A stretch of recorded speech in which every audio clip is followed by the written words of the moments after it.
सबसे पहले आपको एक वीडियो दिखाना चाहूंगी।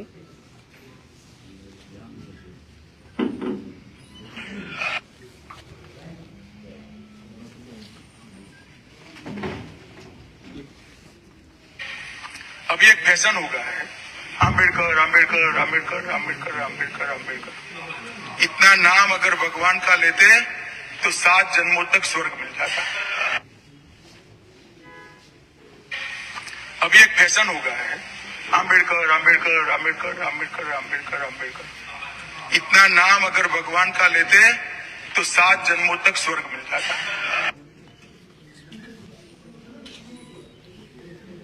देख लिया। इस मामले में आपका क्या कहना है? ये आपको इसलिए दिखाना चाह रहे थे हम, क्योंकि संसद में, जो कि हमारे संविधान के मुताबिक देश की सबसे बड़ी पंचायत हम कहते हैं, और संविधान के मुख्य रचयिता डॉक्टर अंबेडकर रहे, और सबने मिलकर उस समय के जो हमारे बड़े शीर्ष नेता थे, नेतृत्व था, गांधी जी, नेहरू जी, पटेल, मौलाना,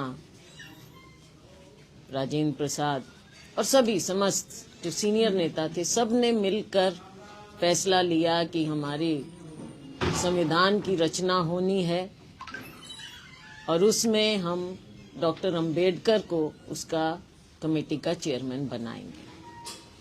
कॉन्स्टिट्यूएंट असेंबली बनी और आज के दिन सारा देश मानता है, जहां एक और समस्त दलित वर्ग, पिछड़ा वर्ग, वंचित वर्ग डॉक्टर अंबेडकर को अपना आइकॉन मानते ही हैं, वहां दूसरी ओर हर नागरिक के संरक्षण के लिए हमारा संविधान है।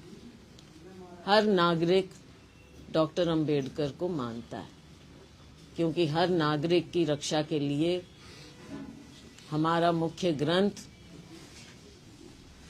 हमारा संविधान है। और अगर हमारा मुख्य ग्रंथ एक हमारे स्वाधीन देश का हमारा संविधान हम मानते हैं, तो ये मजाक नहीं, मखौल की बात नहीं है। डॉक्टर अंबेडकर भी इस ग्रंथ के मुख्य रचयिता होने के नाते भगवान से कम नहीं हो सकते।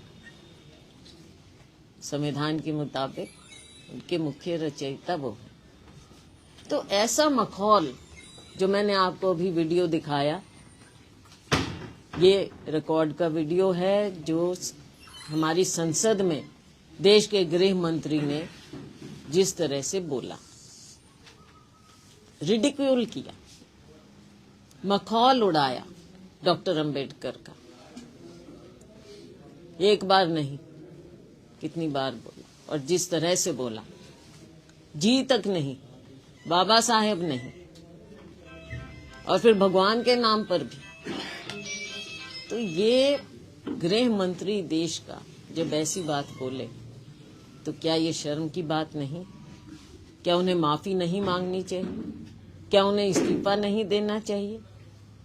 क्या माननीय प्रधानमंत्री ने एक्शन नहीं लेना चाहिए? बजाय इसके प्रधानमंत्री जी उनको बचाने के लिए ही आ जाते हैं, उसको जस्टिफाई करने लग जाते हैं।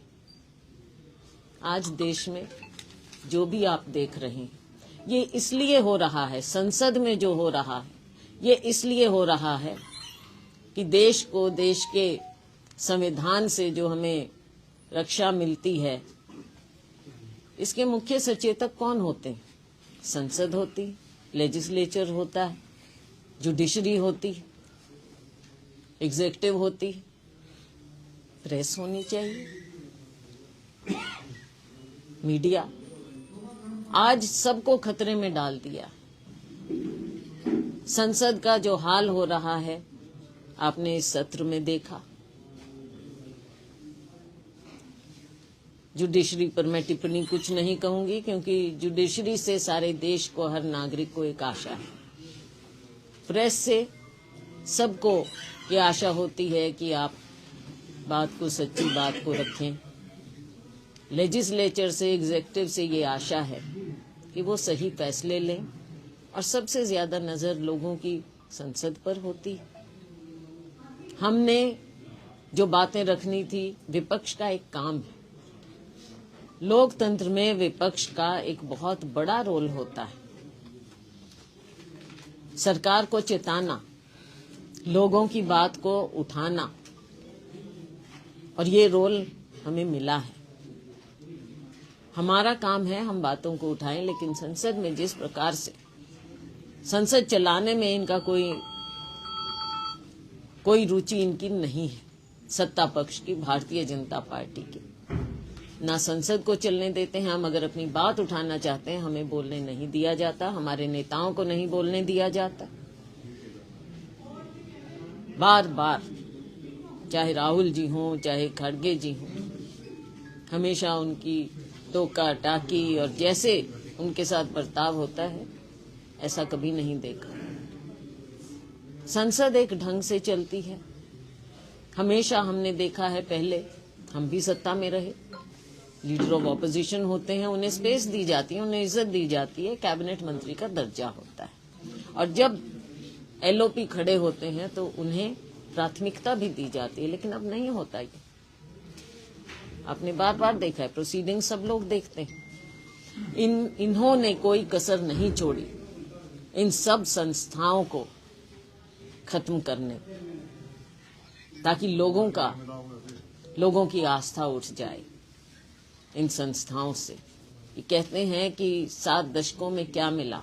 7 दशकों में हमारे संविधान ने हमारे देश को, हमारे लोकतंत्र को बचा कर रखा, ताकि हम लोग आम नागरिक की रक्षा भी हो, आम नागरिक अपना मत भी डाल सके, आम नागरिक अपनी बात रखे।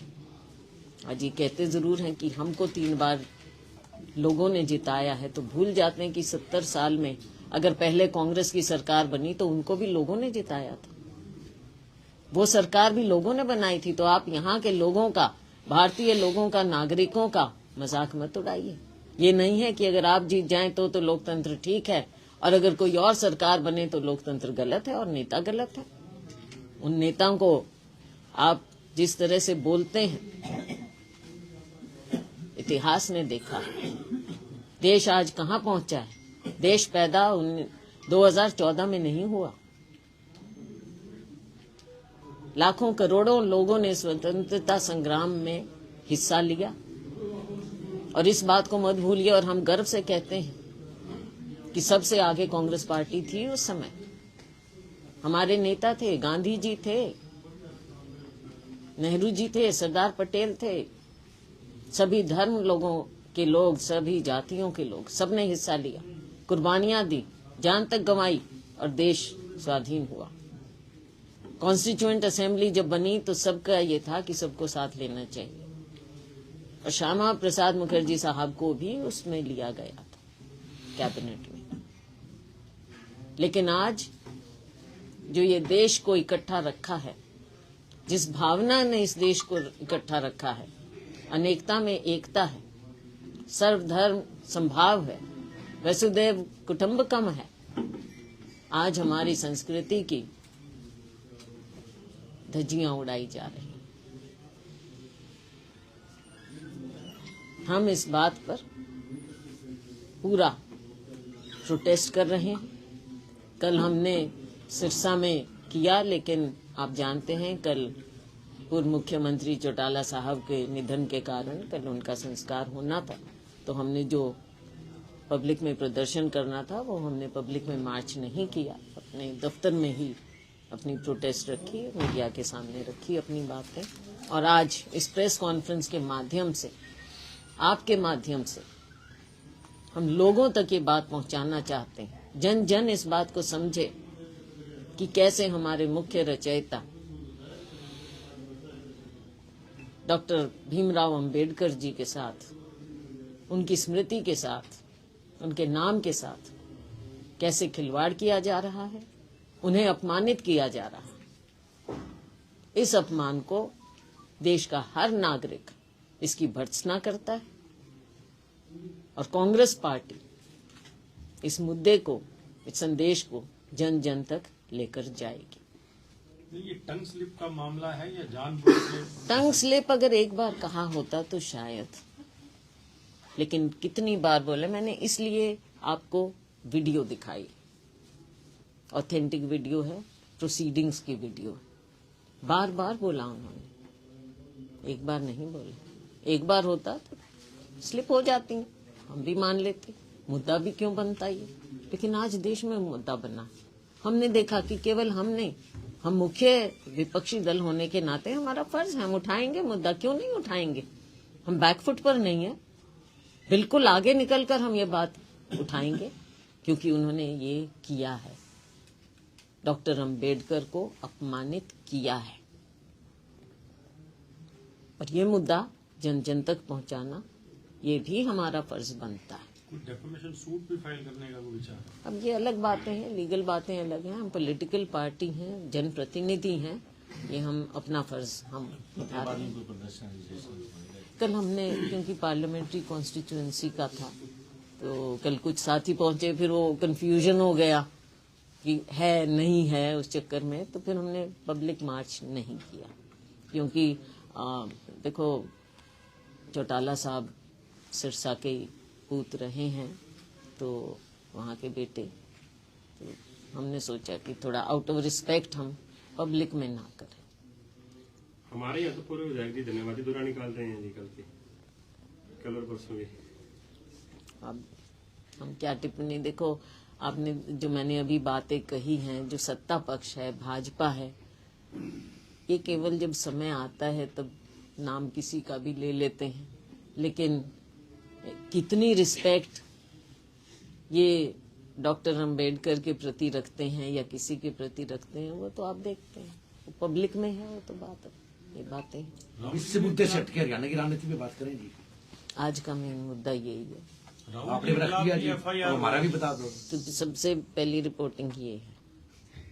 FIR दर्ज हुई है जो राहुल गांधी के खिलाफ भी। हाँ, मैं उसके बारे में, अच्छा क्या आपने पूछ लिया, मैं बताती हूँ।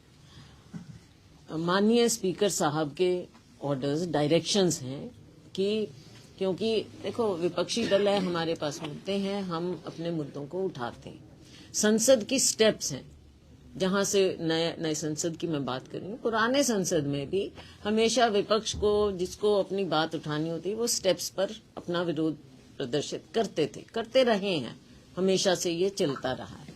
नए संसद में भी स्टेप्स हैं जहां से होकर ऊपर अंदर जाते हैं। माननीय स्पीकर साहब की डायरेक्शंस हैं कि वहां पर कोई प्रदर्शन नहीं करेगा, कोई पार्टी नहीं करेगी।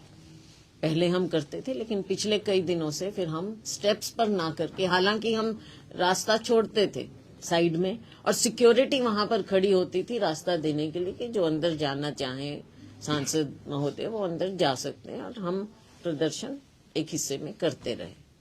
लेकिन उसके बावजूद हमने स्पीकर साहब की बात को माना। हम स्टेप्स पर प्रदर्शन पिछले कुछ दिनों से नहीं कर रहे थे, हम नीचे करते थे, और हम प्लैकार्ड्स हाथ में पकड़ के करते थे, कागज को, पोस्टर को हाथ में पकड़ के करते थे।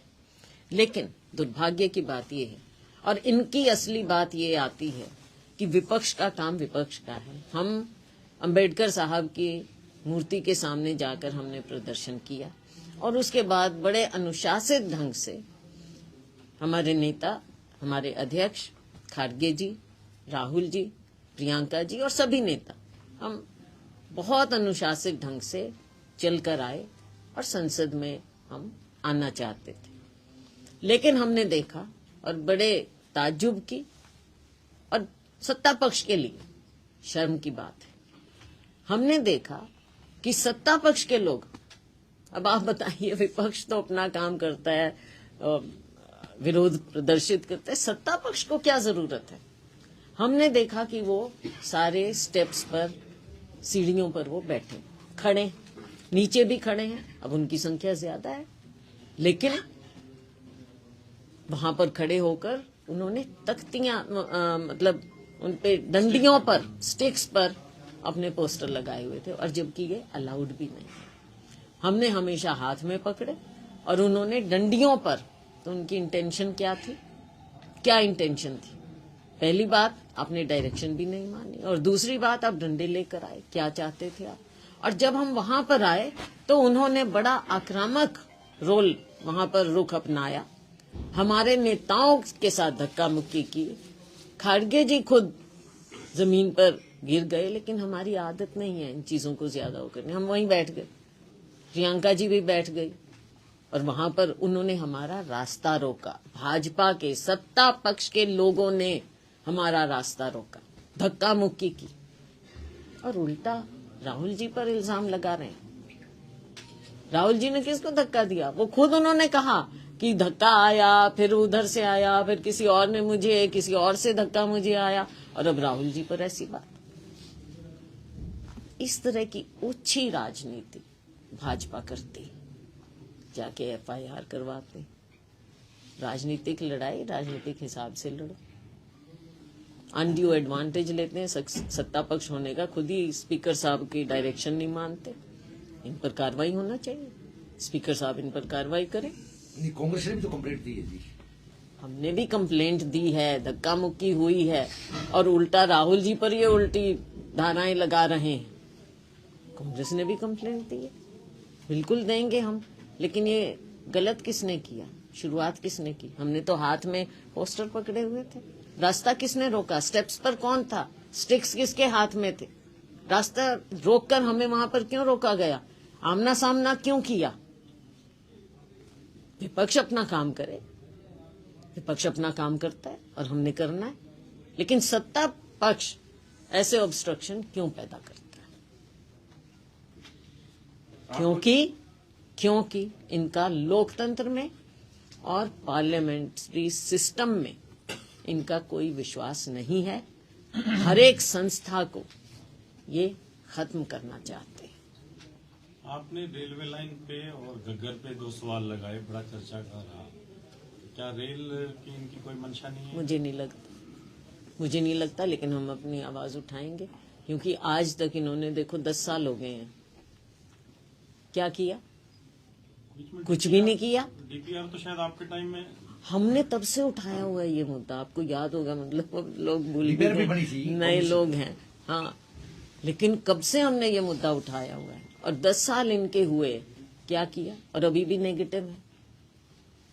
घग्गर की बात है, और ये तो लोगों की जिंदगी की जान की बात है, वो भी हमने उठाई। और भी बहुत मुद्दे हैं, उठा रहे हैं। गोरखपुर का भी हमने उठाया, और उसमें भी दिख ही रहा है कि अभी कोई प्लानिंग है नहीं इनकी, हर चीज में विलम्ब बताया, और ये ट्रीटमेंट प्लांट वगैरह लगाने के लिए। भाई बात ये है कि ये लोग, इनके वायदे पे अगर विश्वास होता तो क्या, कुछ नहीं है जी। देखेंगे, हम देखते हैं, आपने साल एक और देख ले ले। कोई नया भी मुद्दा उठाया? नया मुद्दा तो देखो, पहले मैं तो ये जान रही हूँ कि जो पहले किए उनको तो करो तुम। नया मुद्दा तो ये है, अब फॉर एग्जाम्पल, मिसाल के तौर पर, जैसे सिरसा में मेडिकल कॉलेज की बात इन्होंने कहा हर जिले में करेंगे। 2 बार उसका इन्होंने कह दिया शिलान्यास या कुछ, काम ही नहीं। 10 साल में एक ईंट भी नहीं। अब शायद फिर नए मुख्यमंत्री साहब ने उसका कहा है शुरुआत कुछ करने की, लेकिन अपना जो मेरा संसदीय क्षेत्र है ये 3 जिलों में है। नरवाना जींद में चला जाता है, 3 हमारे फतेहाबाद में है, और सिरसा आप में ज़िला है, और हेडक्वार्टर हमारी कॉन्स्टिट्यूएंसी का है। हमने सिरसा की मीटिंग की थी पीछे, दिशा की। फतेहाबाद की करनी है, डेट्स का तालमेल प्रशासन के साथ नहीं हो सका। कुछ डेट्स मैंने दी जो इनको कन्वीनियंट नहीं थी, वो कोई बात नहीं, आगे कर लेंगे। तो इन सब चीज़ों में अब आज हम देख रहे हैं, सुबह से लोगों से मिल रहे हैं, छोटी छोटी बातें भी हैं। लोग कोई पेंशन के लिए आ रहे हैं, कोई किसी चीज़ के लिए आ रहे हैं। क्यों हो रहा है ऐसा? क्यों नहीं सीधा दफ्तर में जाके, सिस्टम एकदम इनका ठीक क्यों नहीं है कि लोग वहां जाके अपना जो उनका ड्यू है वो उनको मिले। चाहे बिजली की बात है, चाहे खालों की बात है, पीने के पानी की बात है, बहुत सी बातें हैं। अब उनको हम करेंगे, बात करेंगे, आगे लेके जाए। लेकिन ऐसा क्यों हो रहा है? 10 साल से किया क्या है भाई आपने? क्यों ये छोटी छोटी जो आम नागरिक की बातें हैं उससे क्यों वंचित रह जाते हैं? बिजली के बिना बैठे हैं और बैठे हैं। जहाँ पॉलिसी चेंज है वो पॉलिसी चेंज करें, जो भी क्या करें हम उठाएंगे, ये विधानसभा में उठाएंगे वीरेंद्र हम। सिंह जी ने रेजिग्नेशन मांगा आपके स्टेट प्रेसिडेंट का, उन्होंने जिम्मेदार ठहराया। देखो, जो वीरेंद्र सिंह सीनियर नेता हैं तो वो जो उनको बात लगती है वो बोल देते हैं। आप सहमत हैं? देखो, ये तो अपनी अपनी नैतिकता की बात होती है कि कौन कैसे फैसले ले। कांग्रेस जो हारी है स्टेट में, उस पर आपका क्या कहना है? देखो, उम्मीद हम सबको थी, मैं ये बात मानूंगी कि सबको उम्मीद थी और मेहनत की, और हमारे यहाँ से तो हमने नतीजे भी दिए हैं भाई। 6 जीतते हैं। 6 जीते हैं, 12 हमने दिए, दोनों अम्बाला से, यहाँ से 6 जीत के दिए हैं हमने। और लोगों का तो मैं तो धन्यवाद करती हूँ कि उन्होंने साथ दिया हमारा, और सब चाहते थे कि कांग्रेस की सरकार बने। पूरे प्रदेश में शोर था कि कांग्रेस की सरकार बने। लेकिन अब कई मुद्दे हैं, उन पर पार्टी भी विश्लेषण कर रही है, हमारी कमेटी बैठी है वो कर रही है, इनके बारे में विचार सबसे बातचीत कर रहे हैं। और कुछ टेक्निकल बातें भी हैं जिन पर पार्टी अंदरूनी ढंग से जिसे देख रही है। एक ये बात निकल के आ रही है कि आपने जो प्रचार लेट शुरू किया 4-5 दिन, उसके कारण कांग्रेस सत्ता में आते आते रुक गई। अब ये बड़ा नुकसान तो हुआ है। देखें कि भाई शैलजा को अगर इतना मानते हो तो शैलजा से भाई हम तो सिपाही हैं कांग्रेस के। कांग्रेस का काम जो लोकसभा में मैंने एससी वोट था वो नाराज होके विधानसभा में शिफ्ट हो गया बीजेपी तो की तरफ। पार्टी में अंदर देख रहे हैं इन चीजों को। अगर आपको पूरा हिस्सा मिलता तो आपको लगता है कि आप सरकार में होते? देखो, बात हिस्से की नहीं है। अब कई कुछ ये बातें तो हैं कि इतनी सीटें हम क्यों हारे, कहाँ पर बागी भी खड़े हुए, क्या कारण था। सीटें कई जगह कही जा रही हैं, और मैं तो ये कहूंगी कि प्रभारी जी ने खुद कहा है कि कितनी बोली हैं उन्होंने, 13-14 जितनी भी उन्होंने अच्छा फिगर बोला है उन्होंने, हाँ? 14 जितनी भी बोली हैं उन्होंने। चलो, खुद प्रभारी जी कह रहे हैं कि इतनी सीटें गलत बांटी हैं, तो भाई आगे हम क्या बोले। आप नहीं कह रहे कि टिकट भी इतना सही हुआ है जी आपके हिसाब से? देखो, बहुत सी बातें हैं, कुछ अंदर की हैं, कुछ बाहर की हैं। जो अंदर की नहीं, हमें तो कुछ लीड मिले ना। इसमें जिम्मेवार कुछ मांगते कुछ हो तो। स्टेट में? बात तो देखो, अब क्या बोले, अग्रणी कौन है। पार्टी प्रधान नहीं, आपका स्कोर कार्ड जो है 50 रहा, 50%। आपको 12 सीटें अलॉट हुई, 6 आप जीते। नहीं, अलॉट नहीं हुई, मैं तो अलॉट की आपके बात समर्थक को ना, मैं आपके वो भी इस पार से- सारे समर्थक हैं हमारे, मैं तो कह रही हूँ। नहीं, आपकी इस पार से कितनी बात ये कितने लोगों को टिकट नहीं, दी ऐसी गई? कोई वो नहीं है। सारे हमारे कैंडिडेट हैं, कांग्रेस के कैंडिडेट हैं, वो हमारे सबके मिले जुले कैंडिडेट। मैं नहीं, अभी आप कह रहे क्षेत्र थे की कि 12 में से- सुनो ना, मैं वो जो बात को क्लियर समझ लो, मैं ये कह